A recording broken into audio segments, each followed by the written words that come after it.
আসসালামু আলাইকুম ওরহমতুল্লাহি ওবরাকাতুহু।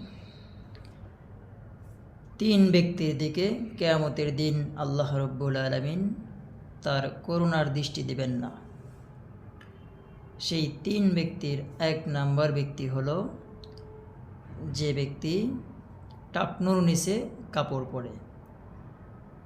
যেই পুরুষ টাকনুর নিচে কাপড় পরে। দ্বিতীয় নাম্বার ব্যক্তি হলো খোঁটা দানকারী, যে ব্যক্তি খোঁটা দেয়।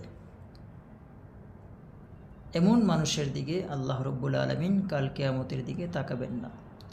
তৃতীয় নম্বর ব্যক্তি হলো যে ব্যক্তি মিথ্যা কসম কেটে পণ্য বিক্রি করে।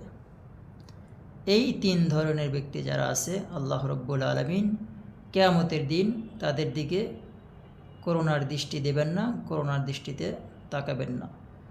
সুতরাং আল্লাহ রব্বুল আলামিন যেন আমাদেরকে এই তিন ধরনের কাজ থেকে হেফাজত করে, তিন ধরনের কাজ থেকে যেন আল্লাহ রব্বুল আলামিন আমাদেরকে বিরত থাকার তৌফিক দান করেন।